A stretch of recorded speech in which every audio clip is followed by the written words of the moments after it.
spectacular. So next up we've got Lords of the Fallen, which is admittedly bordering on the expensive side of things. However, for that you are getting a good 40 to 50 hours of gameplay, but more importantly, especially for this video, the graphics are amazing.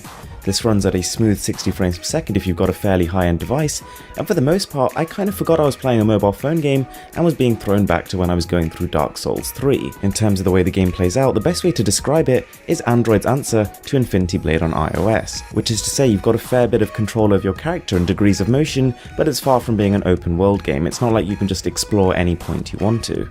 So then we've got CarX Drift Racing, which I'm a little bit surprised by.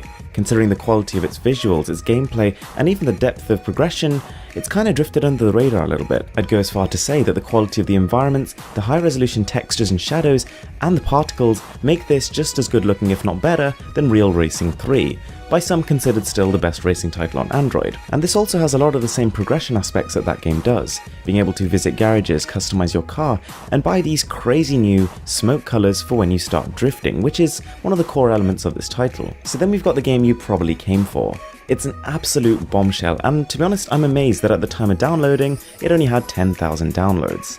This is called Afterpulse, and I'm going to say it's the best looking shooting title on Android. Literally from the moment you boot up the start menu, I think you'll be impressed. The quality of the models rivals pretty much anything we've seen on the last generation of consoles. On top of that, the action is frantic, the shooting is fluid, and whilst the game still lacks a little bit in features compared to Modern Combat 5, as a premise and as an initial concept, it's working really well. The quality of the character models is really up there, and I love the way the light reflects differently off different textured surfaces. Unfortunately, I did have some forced closes while playing it, but I'm going to put this down to the early nature of the game. So then we've got Godfire, which I suppose right now is the closest equivalent to God of War that you can play on your phone.